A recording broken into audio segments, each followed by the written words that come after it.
নাট্য সংগঠন এফটিপিও একটা নিয়ম করেছে যে রাত 11টার মধ্যে সকল কাজের শুটিং শেষ করতে হবে। এই বিষয়টিকে আপনারা দুজন কিভাবে দেখছেন?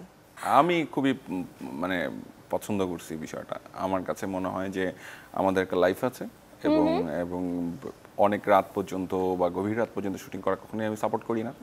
আমাকে যারা চেনেন আমার ইন্ডাস্ট্রি তারা খুব ভালো করে জানেন আমি সকাল 7টা 7:30টার সময় কল টাইম দিয়ে রাখি। এটা অনেকের জন্য ইনসেইন হয়ে যায়, অনেকে অনেক দুঃখ পায়, কষ্ট পায়, তাও আবার অনেকে খুব আনন্দে এটা গ্রহণ করে।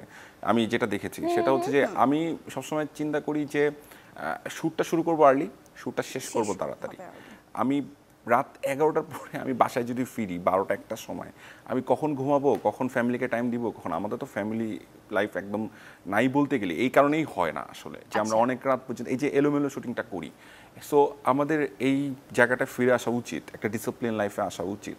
প্রীতি আপু, এই প্রসঙ্গে আমার একটু কন্ট্রোভার্সিয়াল মতামত। কারণ হচ্ছে শুটিং শেষ হবে রাত 11টায়, শুটিং শুরু হবে কয়টায় এটা কিন্তু ঠিকভাবে উল্লেখ করা হয়নি, এবং সেই সময় সবাই উপস্থিত হচ্ছে কিনা এটা কিন্তু একটা বড় একটা ফ্যাক্ট। দেখা হলো আমার সেটের সকালবেলা রিসেন্টলি একটা ফ্যাক্ট হয়েছে, একজন ডিরেক্টরের সকালবেলা আর্টিস্ট অসুস্থ হয়ে গিয়েছে। তো সেই ক্ষেত্রে যখন শুটিংটা প্যাক আপ করে দেওয়া হতো তাহলে কিন্তু যে তাকে কিন্তু পেমেন্টগুলো করতেই হতো, টেকনিক্যালস যারা চলে এসেছে, তো এটা তো একটা লস। সেই ক্ষেত্রে কিন্তু তাকে একজন আর্টিস্ট ম্যানেজ করে কাজটা রান করতে হয়েছে। এক্ষেত্রে রাত 11টা ক্রস করার আগেই তার শুটিংটা বন্ধ করে দেওয়া হয়েছে। তার অবস্থাটা কিন্তু বিবেচনা করা হয়নি।